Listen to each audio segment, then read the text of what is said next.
Assalamualaikum warahmatullahi wabarakatuh. Salam sejahtera untuk kita semua. Pepatah bilang tak kenal maka tak sayang. Oleh karena itu, sebelum saya lanjut memaparkan materi yang akan saya bawakan, saya akan memperkenalkan diri terlebih dahulu. Saya Sri Andayani, Sarjana Keperawatan Nurse, Magister Keperawatan, merupakan dosen dari Prodi D3 Keperawatan Fakultas Ilmu Kesehatan Universitas Muhammadiyah Ponorogo. Video ini sebagai sarana penilaian pernyataan dari dosen sebagai unjuk kerja Tridharma Perguruan Tinggi atau PDD-UKT-PT di bidang pengajaran dosen. Salah satu kewajiban saya sebagai dosen adalah telah melakukan Tridharma Perguruan Tinggi. Salah satunya adalah bidang pengajaran. Dalam kesempatan ini saya akan memaparkan materi mata kuliah yang akan saya ampu di Prodi D3 Keperawatan, yaitu keperawatan dasar, di mana keperawatan dasar ini merupakan mata kuliah wajib dari Prodi D3 Keperawatan sebesar 5 SKS yang terdiri dari 3 SKS teori dan 2 SKS praktek. Diharapkan pada mata kuliah ini menambah pengetahuan dasar mahasiswa yang akan digunakan untuk landasan pada mata kuliah selanjutnya. Perkuliahan ini dilakukan sebanyak 14 kali pertemuan di luar dari ujian tengah semester dan juga ujian akhir semester. Izinkan saya memaparkan terkait dengan capaian pembelajaran, deskripsi singkat mata kuliah, materi pembelajaran, sistem pembelajaran, dan penilaian dan metode pembelajaran. Adapun capaian pembelajarannya terdiri dari 4 aspek. Aspek yang pertama yaitu sikap, kedua keterampilan khusus, ketiga keterampilan umum, dan yang keempat adalah pengetahuan. Di mana yang masuk ke dalam aspek sikap yaitu mampu meningkatkan keahlian dalam bidang keperawatan melalui pembelajaran sepanjang hayat. Yang masuk ke dalam keterampilan khusus yakni mencakup tentang mahasiswa mampu melakukan komunikasi terapeutik dan menguasai keterampilan dasar keperawatan untuk melakukan asuhan keperawatan kepada klien melalui kerja tim. Kemudian keterampilan umum mencakup tentang mampu memberikan asuhan keperawatan kepada individu, keluarga, kelompok, dan masyarakat dengan mengutamakan keselamatan klien dan mutu pelayanan berdasarkan pada perkembangan ilmu dan teknologi keperawatan untuk meningkatkan kualitas asuhan keperawatan dengan memperhatikan prinsip caring dan dengan kode etik profesi. Aspek yang keempat yaitu pengetahuan, di mana aspek ini mencakup tentang mampu memahami ilmu keperawatan untuk melakukan asuhan keperawatan secara profesional dengan menggunakan pendekatan proses keperawatan. Deskripsi mata kuliah keperawatan dasar, yaitu mata kuliah keperawatan dasar ini memberikan pengenalan dasar-dasar atau fundamental tentang kebutuhan dasar manusia yang terkait dengan bidang kesehatan, peran perawat dalam upaya memenuhi kebutuhan dasar manusia, serta teknik atau keterampilan dalam upaya memenuhi kebutuhan dasar pada pasien yang diakibatkan oleh berbagai macam masalah kesehatan. Adapun materi pembelajaran pada mata kuliah keperawatan dasar terdiri dari teori kebutuhan dasar manusia, kemudian ada konsep pemenuhan kebutuhan oksigenasi, ketiga pemenuhan kebutuhan cairan dan elektrolit, yang keempat pemenuhan kebutuhan nutrisi, pemenuhan kebutuhan eliminasi, pemenuhan kebutuhan aktivitas, pemenuhan kebutuhan istirahat tidur, pemenuhan kebutuhan aman dan nyaman, serta konsep terkait dengan pemeriksaan fisik dan pemeriksaan penunjang. Sistem pembelajaran untuk mata kuliah keperawatan dasar bisa dilakukan secara daring dan juga luring. Perkuliahan secara daring bisa menggunakan aplikasi bebas umpu dan juga aplikasi Zoom. Sedangkan perkuliahan secara luring bisa dilakukan secara tatap muka di kelas ataupun demonstrasi di laboratorium. Kemudian terkait dengan penilaian, metode penilaian yang kita gunakan menggunakan 4 aspek. Yang pertama yaitu penilaian kepribadian terdapat 20%, kemudian penilaian ujian tengah semester 20%, tugas 30%, dan ujian akhir semester 30%. Bismillahirrahmanirrahim. Assalamualaikum warahmatullahi wabarakatuh. Waalaikumsalam warahmatullahi wabarakatuh. Bagaimana kabarnya hari ini? Sehat semua? Alhamdulillah sehat semua. Pada kesempatan hari ini adalah pertemuan pertama kita di semester kedua. Alangkah baiknya kalau kita perkenalkan dulu ya. Perkenalkan, saya Bu Sri Andayani ya, dari Prodi D3 Keperawatan. Teman-teman semuanya bisa memanggil saya Bu Anda ya. Nah, ini kan kali pertama kita masuk di mata kuliah keperawatan dasar. Nah, ini nanti saya akan memaparkan terkait dengan rencana pembelajaran semester dan juga kontrak kuliah untuk mata kuliah keperawatan dasar. Nah,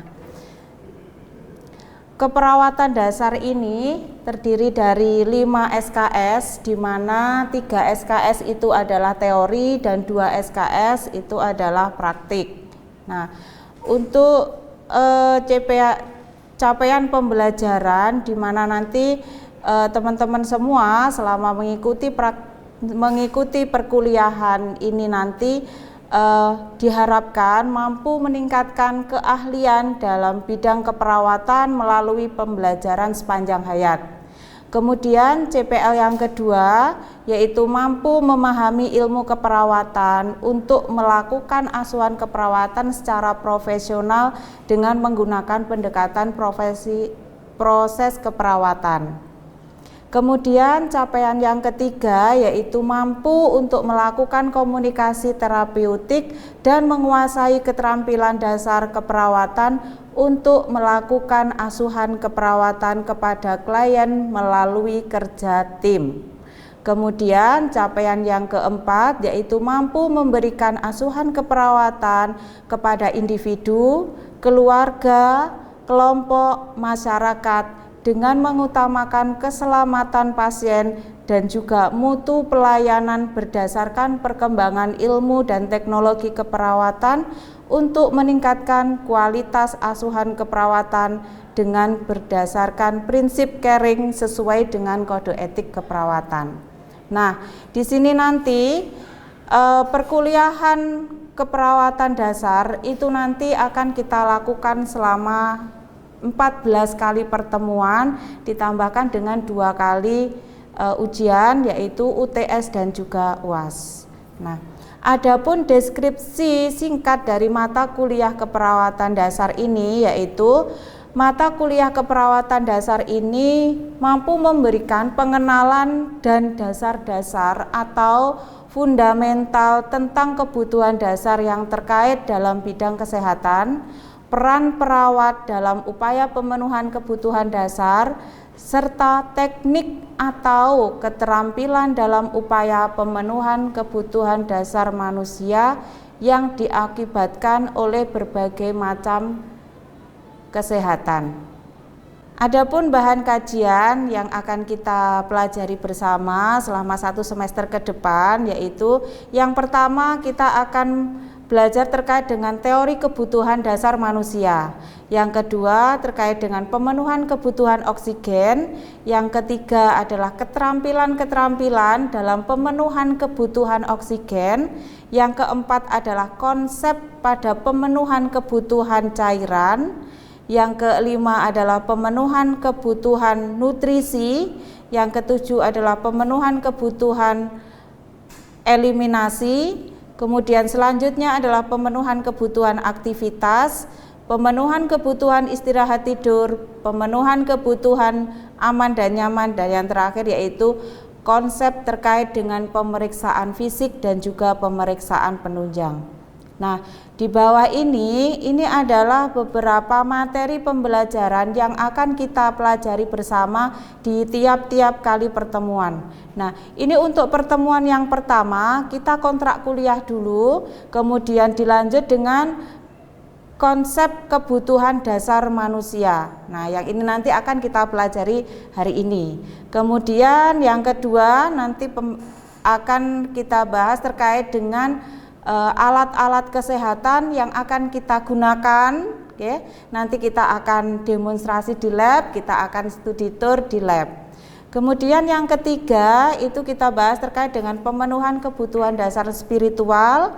Pertemuan yang keempat itu kita ada konsep dari pemenuhan kebutuhan oksigen. Kemudian pertemuan yang kelima itu nanti kita akan melakukan demonstrasi di lab.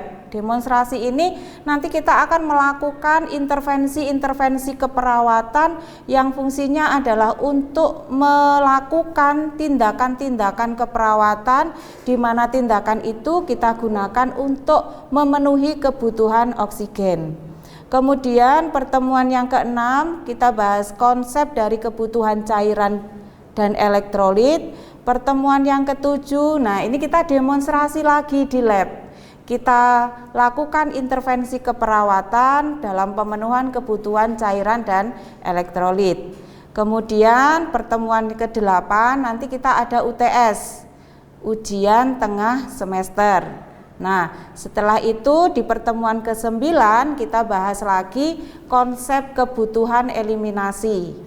Pertemuan ke-10 kita lab lagi ya, kita demonstrasi di lab, kita bahas, kita demonstrasikan terkait dengan pemenuhan kebutuhan eliminasi. Bagaimana caranya teman-teman semua itu membantu pasien dalam pemenuhan kebutuhan eliminasi. Kemudian pertemuan ke-11 itu kita bahas terkait dengan konsep kebutuhan istirahat tidur. Pertemuan ke-12 itu nanti kita demonstrasi di lab ya. Kita lakukan intervensi keperawatan, bagaimana caranya kita memenuhi kebutuhan istirahat tidurnya pasien dan juga kita memenuhi kebutuhan termoregulasi pasien. Kemudian pertemuan yang ke-13 kita bahas di konsep kebutuhan perawatan diri. Kemudian yang ke-14 adalah kita melakukan intervensi keperawatan dalam pemenuhan kebutuhan dasar di kebutuhan perawatan diri pasien. Bagaimana caranya kita memandikan pasien, bagaimana caranya kita mengkeramasi pasien, bagaimana caranya kita membersihkan mulutnya pasien. Nah, kita nanti akan lakukan demonstrasi di lab. Kemudian pertemuan ke-15 yaitu kita aplikasi dari konsep asuhan keperawatan pada individu, pada kelompok, pada keluarga dan juga pada masyarakat yang mengalami gangguan kebutuhan dasar. Kemudian pertemuan yang ke-16 yaitu kita melakukan ujian akhir semester. Nah, ini adalah kontrak kuliah kita selama 1 semester ke depan. Nah, nanti setelah kita melakukan proses perkuliahan, nanti akan ada evaluasi. Nah, ini kita kesepakati bersama bahwa evaluasi nanti ada 4 komponen yang akan kita nilai. Yang pertama adalah kepribadian. Kemudian yang kedua ada ujian tengah semester, yang ketiga ada tugas ya, penilaian tugas, kemudian yang keempat adalah ujian akhir semester, di mana 4 komponen ini prosentasenya adalah 20% untuk penilaian kepribadian, 30% untuk UTS, 20% untuk tugas dan 30% itu untuk UAS gitu ya. Oke, ini terkait dengan kontrak kuliah kita. Apakah ada yang belum paham? Sudah. Ini kita masuk di pertemuan yang pertama, kita bahas di konsep manusia dan kebutuhan dasar manusia. Konsep manusia itu siapa sih? Manusia itu kita anggap sebagai klien. Manusia itu adalah makhluk bio, psikososio dan spiritual, di mana itu merupakan satu kesatuan dari aspek jasmani dan juga aspek rohani yang memiliki sifat unik. Sifat uniknya di sini adalah memiliki kebutuhan yang berbeda-beda sesuai dengan tingkat perkembangannya. Kemudian terkait dengan kebutuhan dasar manusia itu kita menggunakan namanya hierarki Maslow. Kita menggunakan segitiga piramid. Nah, kebutuhan hierarki Maslow atau menurut Abraham Maslow itu ada 5. Yang pertama adalah kebutuhan fisiologis. Kemudian yang kedua adalah keselamatan dan keamanan. Yang ketiga cinta dan rasa memiliki. Yang keempat harga diri, dan yang kelima adalah aktualisasi diri. Ya. Hierarki Maslow di sini adalah suatu teori yang digunakan oleh perawat untuk memahami kebutuhan dasar manusia pada saat perawat tersebut memberikan asuhan keperawatan kepada pasien. Kemudian hierarki Maslow tadi kan terbagi menjadi 5, ya kan? Ada segitiga piramid. Kita bahas satu persatu. Yang pertama adalah kebutuhan fisiologis. Itu kita anggap sebagai kebutuhan yang paling mendasar. Ya, kebutuhan yang paling dasar yang harus kita penuhi di awal. Yang pertama ada oksigen, yang kedua ada cairan, yang ketiga ada nutrisi, yang keempat termoregulasi, kelima ada eliminasi, keenam tempat tinggal, ketujuh istirahat, dan kedelapan ada seksualitas. Kebutuhan yang kedua adalah kebutuhan keselamatan dan rasa aman. Nah, keselamatan di sini kita bagi menjadi 2, keselamatan fisik dan juga keselamatan psikologis, ya, keselamatan fisik dan juga keselamatan fisiologis. Keselamatan fisik itu apa? Keadaan di mana mengurangi ancaman pada tubuh atau kehidupan. Contohnya apa di sini? Ada penyakit, ya, penyakit, kemudian kecelakaan, bahaya, kemudian pajanan terhadap lingkungan, itu masuk ke keselamatan fisik. Kemudian keselamatan psikologis itu apa? Keselamatan psikologis itu adalah ancaman terhadap pengalaman baru yang tidak kita kenal. Di sini contohnya apa? Nah, mahasiswa baru, ya, mahasiswa baru yang masuk ke lingkungan yang baru, masuk ke kampus yang baru. Nah, ini kan perlu adaptasi, ya, itu perlu kita berikan asuhan keperawatan juga. Kemudian hierarki yang ketiga adalah kebutuhan cinta dan rasa memiliki.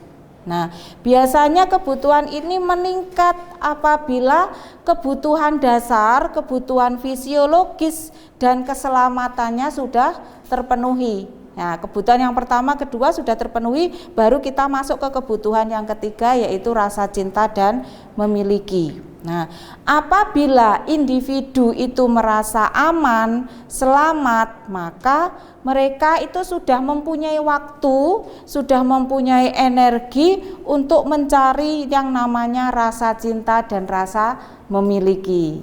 Tuh. Kemudian kebutuhan ini contohnya yaitu kebutuhan rasa cinta dan memiliki ini adalah memberikan dan menerima cinta dan kasih sayang. Tuh. Terus yang kedua adalah membutuhkan teman bergaul, ya, seperti kalian ini kan membutuhkan teman, ya, teman bergaul. Kemudian yang ketiga membutuhkan hubungan interpersonal dan kasih sayang. Kemudian yang keempat adalah membutuhkan peran memuaskan. Yang kelima adalah membutuhkan perlakuan halus, ya, teman-teman di sini membutuhkan perlakuan halus. Kemudian yang selanjutnya adalah kebersamaan, dan yang terakhir adalah membutuhkan pergaulan yang intim. Oke. Kemudian kebutuhan yang keempat menurut Abraham Maslow, yang pertama adalah kekuatan. Nah, kita masuk ke dalam kebutuhan penghargaan dan harga diri. Yang pertama adalah kekuatan, yang kedua adalah pencapaian, yang ketiga adalah rasa cukup, yang keempat adalah kompetensi, yang kelima ada rasa percaya diri, dan yang keenam adalah kemerdekaan. Nah, kemudian kebutuhan harga diri. Nah, bagaimana caranya teman-teman itu mampu untuk menghargai dirinya sendiri, menghargai orang lain, ya. kebebasan dalam kemandirian, terus kemudian prestis. Nah, kemudian merasa dikenal dan juga diakui. Kemudian yang terakhir adalah penghargaan untuk dirinya sendiri dan juga penghargaan untuk orang lain. Nah, terus yang kelima, nah ini adalah puncaknya, puncak dari pemenuhan kebutuhan dasar menurut Abraham Maslow, yaitu kebutuhan aktualisasi diri. Nah, di mana ini adalah kebutuhan yang paling tinggi. Apabila 4 kebutuhan yang di bawah itu sudah terpenuhi, maka kita bisa memenuhi kebutuhan yang ke-5 yang paling tinggi, yaitu pada saat manusia itu memenuhi kebutuhan pada semua tingkatan dari yang lebih rendah melalui aktualisasi diri ini, maka dikatakan bahwa pencapaian potensialnya sudah maksimal. Kenapa dikatakan maksimal? Karena sudah melalui 5 tahapan itu. Nah, 5 tahapan dia sudah ada di paling puncak, maka aktualisasi dirinya itu sudah terpenuhi. Oke. Nah, yang masuk ke dalam aktualisasi diri itu apa saja? Nah, kebutuhan pengenalan diri. Perlu enggak saya dikenal oleh orang lain? Perlu enggak saya mengenal orang lain? Nah, kemudian penerimaan diri. Nah, ini semua orang harus mampu untuk menerima dirinya sendiri, ya. Menerima dirinya sendiri dengan berbagai macam fisiknya. Kemudian yang ketiga adalah kenyataan diri. Yang kelima adalah hubungan interpersonal yang mendalam, interpersonal dengan dirinya sendiri.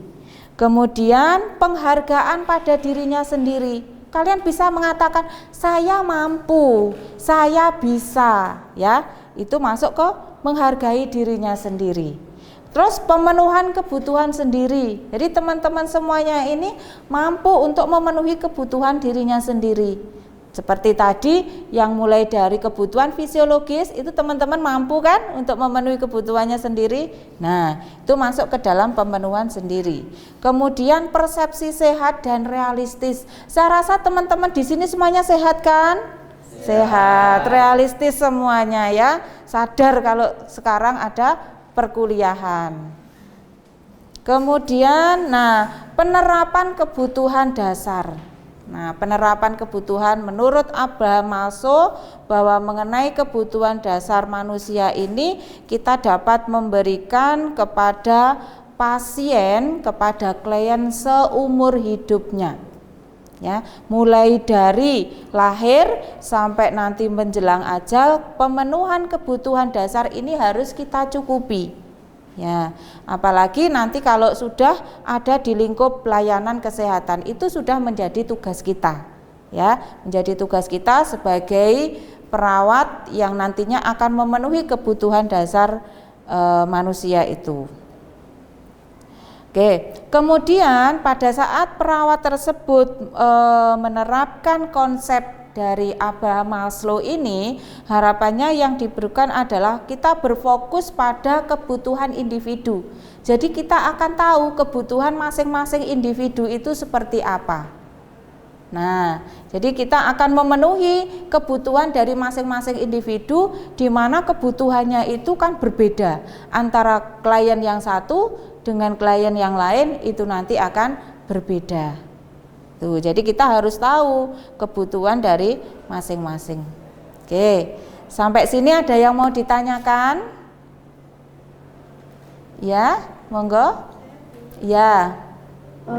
Apa yang terjadi jika kebutuhan fisiologis tidak terpenuhi? Oke, kebutuhan fisiologis tidak terpenuhi, apa yang akan terjadi? Oke.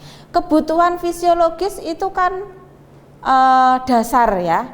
Dasar. Jadi kalau kebutuhan fisiologis itu tidak terpenuhi, maka akan mengancam kebutuhan-kebutuhan yang lain. Contohnya nutrisi, ya. Kalau pasien itu ada kekurangan atau ada gangguan dalam pemenuhan kebutuhan nutrisi, maka itu nanti akan terganggu juga untuk kebutuhan-kebutuhan yang lain. Jadi kebutuhan fisiologis itu adalah kebutuhan dasar ya yang harus kita penuhi di awal sebelum kita masuk ke kebutuhan-kebutuhan yang lain. Jadi fisiologis dulu ya. Selanjutnya ada yang mau ditanyakan lagi? Siapa? Oh ya. Bu, izin bertanya, boleh diberikan contoh kebutuhan keselamatan fisik dan psikologis pada pasien di rumah sakit? Oke, contoh keselamatan fisik dan juga keselamatan fisiologis pada pasien-pasien yang ada di rumah sakit ya. Keselamatan fisik itu bisa mencakup penyakit. Nah, keselamatan fisik. Jadi pasien-pasien yang ada di rumah sakit ya, yang di rumah sakit itu kan menderita suatu penyakit. Ya, mungkin karena patah tulang atau mungkin karena penyakit-penyakit dalam yang lain. Nah, itu masuk ke dalam penyakit fisik. Fisik itu adalah badannya. Kalau keselamatan psikologis itu adalah cemas. Nah, pasien-pasien yang dirawat di rumah sakit kan pasti cemas, ya kan? Cemas terkait dengan kondisinya, cemas terkait penyembuhannya bagaimana, gitu, Mbak? Bisa dipahami? Oke. Ada yang lain? Ada yang bertanya lagi? Ya, silahkan. Bagaimana kita sebagai seorang perawat mengetahui pasien tersebut mengalami gangguan kebutuhan fisiologis? Oke, kebutuhan fisiologis tadi sudah dijelaskan ya, ada banyak terkait dengan kebutuhan fisiologis. Kita tahu bahwa pasien itu mengalami gangguan pemenuhan kebutuhan fisiologis itu melalui pengkajian. Kita bisa menanyakan dulu kepada pasien apa yang dirasakan oleh pasien, apa yang dikeluhkan oleh pasien ya, sehingga pasien itu datang ke pelayanan kesehatan. Nah, untuk dilakukan pemeriksaan, untuk dilakukan perawatan dan sebagainya. Jadi yang pertama kita lakukan adalah menanyakan keluhannya dulu. Ya, alasannya dibawa ke pelayanan kesehatan itu apa? Nah, kemudian yang kedua adalah kita melakukan pemeriksaan fisik. Kita kaji fisiknya pasien, apakah ada masalah atau tidak pada fisiknya pasien tersebut. Nah, itu adalah cara yang kita gunakan untuk menggali bahwa pasien tersebut mengalami kebutuhan fisiologis. Contohnya, ada pasien itu yang mengalami gangguan kebutuhan fisiologisnya adalah oksigenasi. Ya, oksigenasi. Pasien datang dengan kondisinya yang sesak. Ya, yang sesak. Oh, ini berarti kita tahu pasiennya mengalami sesak. Berarti ada gangguan pada oksigenasi, pemenuhan kebutuhan oksigenasinya kurang. Gitu. Bisa dipahami, Mas? Oke. Kemudian ini coba dari pertanyaan yang pertama, dari kebutuhan hierarki Maslow, itu apa saja? Saya, Bu. Ya. Kebutuhan hierarki Maslow itu ada 5. Yang pertama ada kebutuhan fisiologis, kebutuhan keselamatan dan keamanan, cinta dan asa memiliki, harga diri, dan juga aktualisasi diri. Oke, bagus. Berarti apa yang disampaikan oleh Bu Anda tadi bisa diterima ya. Oke, terus kemudian yang kedua itu yang masuk ke dalam kebutuhan fisiologis itu apa saja? Siapa? Nggih. Kebutuhan fisiologis antara lain yaitu oksigen, cairan, nutrisi, temperatur, eliminasi, tempat tinggal, istirahat, dan juga seksualitas. Oke, siap. Betul, berarti ada kebutuhan-kebutuhan fisiologis yang sudah disampaikan oleh Mas Dimas tadi ya Mbak. Itu yang harus kita penuhi dulu di awal ya, itu menjadi dasar. Nantinya harus kita penuhi di awal untuk kita masuk ke kebutuhan-kebutuhan selanjutnya. Oke. Mungkin itu yang bisa saya sampaikan untuk pertemuan hari ini. Kita cukupkan. Jangan lupa absen ya. Absennya teman-teman semuanya bisa absen melalui SIMTIK-nya masing-masing ya. Oke, kita akhiri. Wassalamualaikum warahmatullahi wabarakatuh. Waalaikumsalam warahmatullahi wabarakatuh.